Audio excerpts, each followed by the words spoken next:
నాబార్డ్ సమావేశంలో క్లారిటీ వస్తుందని తెలిపారు.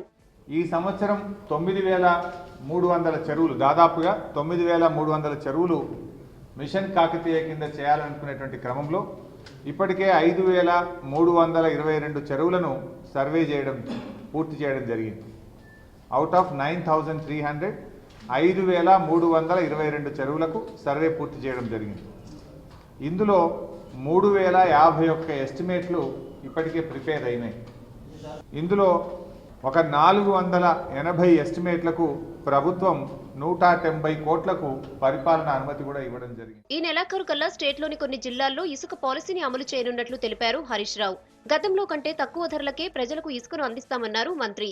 ఈ నెలాఖరు కల్లా కొన్ని జిల్లాల్లోనైనా ఈ యొక్క నూతన ఇసుక విధానాన్ని అమలు చేసి ప్రజలకు ఇసుకను అందుబాటులో ఉంచడంతో పాటు అత్యంత పారదర్శకంగా ఈ రోజు ఉన్నదానికంటే తక్కువ ధరకే ప్రజలకు ఇసుక అందించాలనేటువంటిది ప్రభుత్వం యొక్క లక్ష్యం.